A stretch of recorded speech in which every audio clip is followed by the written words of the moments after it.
top 10 de l'école des milieux et des ailiers aussi, du coup, pour ceux qui n'ont toujours pas compris. Je vous présente 10 joueurs. C'est pas vraiment un top, c'est vraiment 10 joueurs à observer sur cette saison. Différents profils, des très offensifs, des milieux def, bref, vous allez voir, des milieux AX, bref, il y aura plein de choix à observer. Je vous ai fait les 10 principaux, voilà, qui m'intéressent moi personnellement le plus. Donc je vais faire des analyses au-dessus et je vous rajouterai une liste un peu plus étendue. N'hésite pas toi en commentaire à mettre les 3 joueurs que tu aimerais observer, que tu vas observer cette saison et que tu aimerais que la chaîne observe, que j'observe dans les prochaines analyses. Bien qu'il y en a déjà un en haut de la tête de liste et on va le voir durant cette vidéo. Et on commence, comme tu peux le voir à l'écran, par, oui, un joueur très offensif, c'est Omar Marmoush. Omar Marmoush, c'est forcément le joueur fort avec Ekitike devant de Francfort. On est quand même sur, en Bundesliga, 10 matchs, 11 buts, 7 passes D actuellement. Si on comptabilise les matchs de Coupe d'Allemagne, les matchs en Coupe d'Europe, on est sur 16 matchs, 14 buts, 10 passes décisives. Voilà, on est sur un joueur forcément maintenant dans un 4-4-2 dans un profil offensif. Donc c'est l'un des 2 attaquants avec notre français Ekitike. Depuis la mi-septembre. Voilà, c'est pour ça que je précise, de base, Marmoush, c'est un ailier gauche ou un ailier droit. Voilà. Je vous passe des extraits de quelques-uns de ces matchs. Mais en tout cas, on est sur un profil voilà, très aérien, extérieur du pied. Forcément un profil technique avec beaucoup d'intelligence dans le 1 contre 1, même dans les courses proposées. Il saisit correctement les espaces, qu'ils soient en profondeur, mais aussi pour venir tout simplement décrocher à l'intérieur du jeu. Il peut aussi se positionner en tant que milieu offensif, donc c'est-à-dire numéro 10, meneur de jeu dans l'axe. Donc voilà, un profil très complet qui, je pense, peut, dans les prochaines années, être dans une grosse écurie d'Europe et pourquoi pas avoir une carrière, alors je dis pas ça parce qu'il est égyptien, mais une carrière peut-être à la Mo Salah. On va voir ça dans les prochains mois, prochaines saisons. Ça reste malgré tout un jeune profil de 25 ans, 1,83, 81 kg, donc très intéressant à regarder. Le prochain profil va peut-être surprendre beaucoup. C'est, encore une fois, alors je vais faire par championnat, là je commence par le championnat allemand, à chaque fois j'en donne à peu près 2. Ça va être, eh bien, Grifo. Vincenzo Grifo, c'est un joueur que j'observe pour mes joueurs qui jouent au poste d'ailier depuis déjà quelques années, notamment depuis il y a 2 ou 3 saisons, il avait marqué une dizaine de buts. Je leur repréciserai si je le fais ou pas d'ailleurs, peu importe. Mais voilà, on est sur un joueur, je trouve très intéressant parce que profil d'ailier, 1,80 très costaud en tout cas. Moi je le trouve très costaud dans sa morphologie, au-delà de la taille et du poids, c'est vraiment ce qu'il présente sur le terrain. Donc un joueur très intéressant, je rappelle, ailier. On est sur quand même 84%, 85% de passes réussies. Bref, c'est un homme fort, voilà, de cette équipe de Fribourg. Donc un joueur très intéressant à observer. 12 matchs, 5 buts, 6 passes D. Il participe à 60% des buts de son équipe sur cette saison. Donc, franchement, pour ceux qui font pas partie des petits profils en tant qu'ailier, moi je trouve que c'est quelqu'un de très très intéressant à observer encore une fois sur cette saison. Et très intéressant, pourquoi? Parce qu'il ne fait pas partie forcément d'une équipe très forte. Voilà, faut dire ce qui est. Mais justement, il a du poids. Et ça peut intéresser beaucoup d'entre vous sur justement, mon équipe, elle n'arrive pas à ressortir le ballon. Dès que ça joue contre des fortes équipes, on a un peu de mal. Qu'est-ce que moi je peux faire? Grifo, c'est ce qu'il fait pour son équipe. En numéro 3, on s'en va dans notre belle et incroyable Ligue 1. Et un joueur que j'aime beaucoup aussi.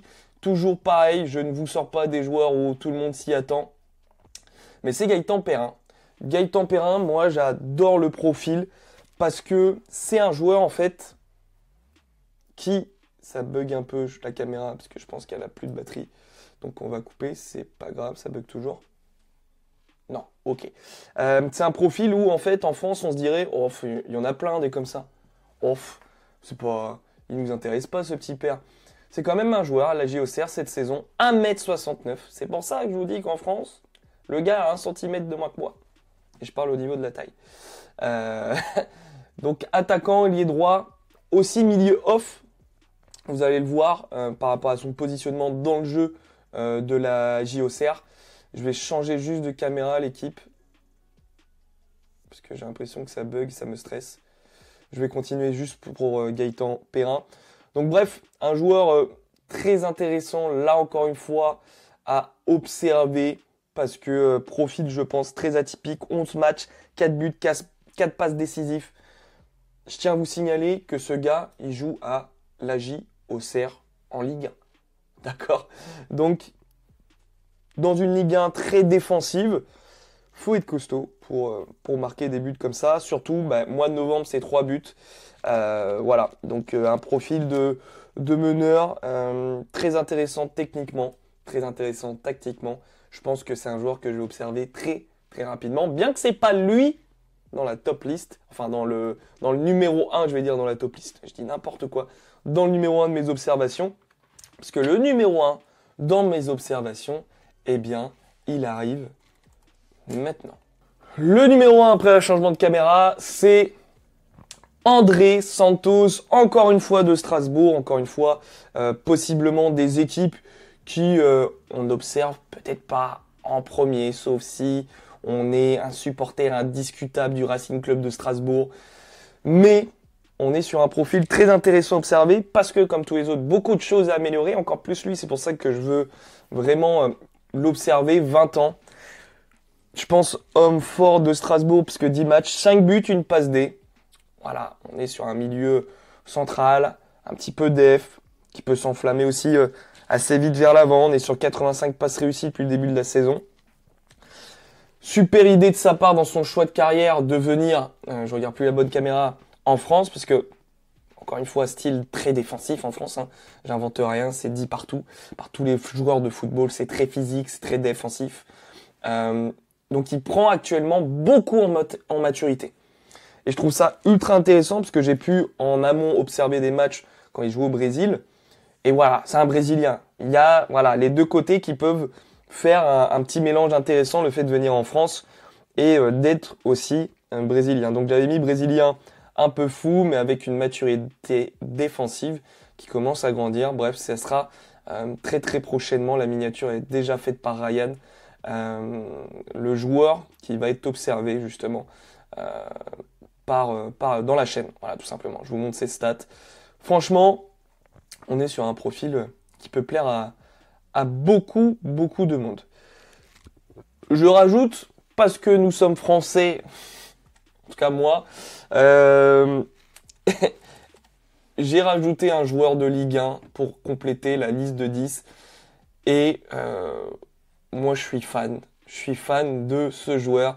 Davitashvili, ailier géorgien. Dans son style de jeu, je me dis, la Géorgie, est-ce qu'on n'est pas sur un plan de formation comme le joueur de Naples où le nom de famille est beaucoup plus difficile à prononcer?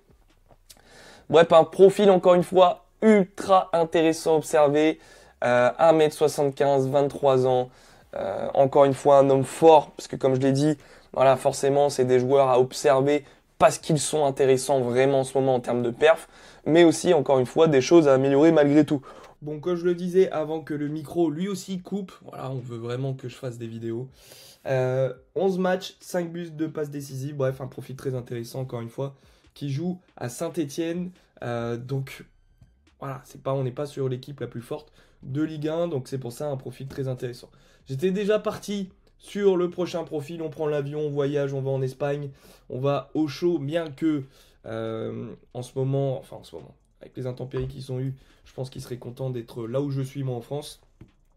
Bref, Brian Zaragoza, joueur de l'Osasuna, très gros début de saison pour cette équipe.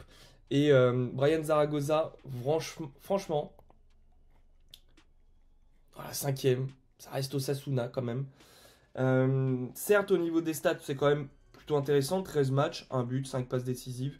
on est sur un petit profil, hein. On est sur un joueur qui fait 1m64, voilà, il a 6 cm de moins que moi. Comme quoi ce n'était pas une belle excuse de je suis trop petit, c'est juste que vous n'êtes pas dans le bon environnement et on n'a pas développé les bonnes choses, parce qu'en France on forme des joueurs athlétiques qui courent vite, qui ont déjà beaucoup de choses techniquement, parce que bah, voilà, on vient de la région parisienne très souvent, hein, les joueurs qui jouent en équipe de France, voilà, j'invente rien encore une fois, c'est devant vos yeux. Maintenant il faut vous mettre dans les meilleures conditions, c'est pour ça qu'il y a Milieu Elite Pro qui vous met dans les meilleures conditions et qui peut-être, si on va très très loin ensemble, vous propose des opportunités justement dans des pays dont votre profil peut correspondre. Et justement, Zaragoza, ben, il est bien espagnol, il a bien fait de naître espagnol. Il a un impact dans le jeu très intelligent, voilà, technique, sur sa première touche. Et il a un impact, voilà, comme je l'ai déjà dit en amont, dans le jeu. Je pense que ça va être sûrement le numéro 3 à observer. Voilà, je vous mets encore une fois, comme d'habitude, des extraits et justement un but qui a fait beaucoup parler de lui contre le FC Barcelone. Le deuxième qui va être observé, alors j'ai pas mis beaucoup de notes, mais on va l'observer parce que pour ceux qui ne le savent pas, je suis allé en Espagne regarder le match Barcelone-Séville avant clairement leur grosse série, leur grosse razzia après contre le Bayern Munich. Ça a été observé sur la chaîne, je vous invite à aller voir l'observation de ce match. Il y a ensuite le Classico et bref, voilà, le Barça qui régale actuellement. Et lui qui régale actuellement, vraiment un profil très très intéressant. Ça je l'invente pas, voilà, c'est vraiment pas une révélation dans cette liste par rapport à tout ce que j'ai pu vous donner jusque-là. Mais par rapport à l'intensité qu'il met, le comportement, l'attitude qu'il a, il n'est pas capitaine pour lui faire plaisir. Il est capitaine parce qu'il le monte sur le terrain. En plus d'avoir encore une fois forcément une équipe qui joue aussi pour lui, mais il joue pour tout le monde. Tous les joueurs jouent pour tout le monde dans cette équipe. C'est ce qui fait kiffer de revoir ce Barça que j'ai nommé le retour du Barça Prime. 17 matchs, 12 buts, 8 passes D. Bref, je pense que cette saison, Rafinha, 27 ans, l'âge de la maturité, va éclater clairement. Et voilà, éclater de son talent la Liga et aussi la Champions League, bien que malgré qu'ils aient gagné contre le Bayern, allez, il n'y a peut-être pas en Europe actuellement une très très grosse équipe, peut-être Liverpool, pour les arrêter, bien que de base, moi j'en discutais avec un ami, je me suis dit c'est léger parce que très jeune. Maintenant, est-ce que le Real va nous faire un comeback comme d'habitude? On verra ça. On s'envole, on va pas très loin, on va en Serie A et on va voir l'un des joueurs aussi que j'ai très... Bon, de toute façon, s'ils sont dans la liste, c'est que j'ai très très envie de les observer. C'est Ederson, milieu de terrain de l'Atalanta. Voilà. Alors, il est mis en milieu central, c'est vrai. Je pense qu'on est sur un milieu un peu box-to-box, numéro 8. Pas vraiment défensif, parce qu'il gère pas hyper bien l'équilibre de son équipe. Il y a plein de choses là aussi à corriger. On est quand même sur 12 matchs. Très intéressant dans l'impact et de son équipe. Voilà, c'est quelqu'un de très explosif, très intéressant. Un but, une passe D au niveau des stats. Voilà. Mais comme je disais, il y aura des choses intéressantes à observer au niveau de sa maturité, au niveau de son positionnement surtout. On va enchaîner très rapidement sur le prochain profil de la Serie A, qui n'est nul autre que, si mon ordi veut bien qu'on y aille, hein, Fratesi, milieu de l'Inter Milan, profil 25 ans, 1m78, milieu central, un peu offensif aussi, dans l'axe du terrain. Donc intéressant à observer, dans une bonne équipe de l'Inter, très bonne équipe même, on match 3 buts, une passe décisive pour lui. Voilà, j'espère juste que ce profil très offensif qu'on va pouvoir observer va durer sur la saison, parce que c'est quelqu'un qui connaît des petites blessures à répétition. Donc j'espère qu'il connaîtra une saison complète. J'ai voulu rajouter brièvement en Serie A quelqu'un que, là aussi, un profil qu'on pourrait se dire off, de base on le prend pas, mais puisqu'aujourd'hui il brille, oui c'est évident, tout le monde le savait qu'il était très fort. Tidjani Reijinder, je sais pas si je le dis correctement, mes amis des Pays-Bas qui parlent un peu une langue germanique. Donc voilà, là aussi j'observerai ce joueur qui fait partie, alors pas vraiment de base du top 10, bien que je crois qu'il fait le 9e. Et nous allons remonter dans le nord parce que il a brillé récemment face à une grosse équipe. Alors j'écris très mal Brighton, mais il a brillé très récemment. Il n'y a que l'équipe qui me propose quelque chose. Contre City, c'est Baleda. Milieu def. Il en fallait un dans la liste. Un vrai, un solide. Un gars qui maintient l'équipe. Qui certes peut-être ne joue pas trop. Enfin qui ne touche pas forcément beaucoup de ballons. Bien que Brighton est une équipe qui joue au ballon. Donc franchement très intéressant. Athlétiquement, naturellement. Sans aller à la salle de muscu. Il l'avait déjà. Bref. Très très intéressant dans l'équilibre de son équipe. Maintenant, on va voir ce qu'il peut mieux faire une fois le ballon dans les pieds. Voilà, on le connaît pour avoir joué à Lille. Mais là, je pense qu'on est on va être sur une grosse explosion pour lui avec Brighton. Et justement, le nouveau coach suite au départ de l'ancien à l'Olympique de Marseille. Voilà la liste. Si je l'étends... Vous prenez des notes, mais en Bundesliga, je pense à observer aussi, alors toujours un peu Ethernet, je l'avais aussi sur FIFA, je sais pas combien, mais Daoud, très intéressant à observer, Bayer aussi à Dortmund, Irvine, donc n'hésitez pas à observer aussi ces joueurs-là, parce qu'ils présentent des profils très différents. Il y a, alors je ne l'ai pas mis dans la liste des 10, parce que je veux pas non plus, je veux que ça soit un peu surprenant, je veux pas que ça soit, mais oui, non mais... Forcément, tout le monde y pense à Joao Neves du Paris Saint-Germain. Il y a aussi Ito, que j'aime beaucoup. Moi, j'aime beaucoup les profils japonais. Bref, je vous invite à observer aussi. Voilà, je ne sais pas comment ça se dit, mais Junya Ito, je vais le dire comme ça en mode français. Il y a aussi King. Voilà, je ne l'ai pas dit, mais David Dachvili, c'est quand même joueur de Ligue 1 au mois d'octobre. Voilà, si vous voulez pas observer parce que vous n'êtes même pas Saint-Etienne, mais que vous voulez progresser à ce poste-là, je pense que c'est vraiment un profil en plus très atypique. Voilà. Donc King, en Liga, il y a Toro, Cardozo aussi à observer. En Serie A, il y a Colpano, Reginder, je l'ai dit.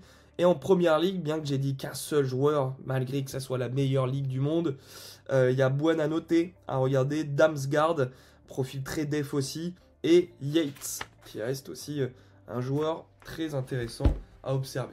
Voilà l'équipe, on rentre pas dans les détails forcément ici, c'est juste pour vous les présenter. Comme ça, vous pouvez vous faire votre recherche. En attendant, il y aura Santos qui va sortir très rapidement. Donc si vous voulez vous jeter un coup d'œil de votre côté, et très rapidement ceux que j'ai dit qui seront observés. Voilà l'équipe, n'hésitez pas à mettre votre top 3, enfin vos 3 joueurs que vous aimeriez voir observer, en tout cas que vous allez observer de votre côté. A plus!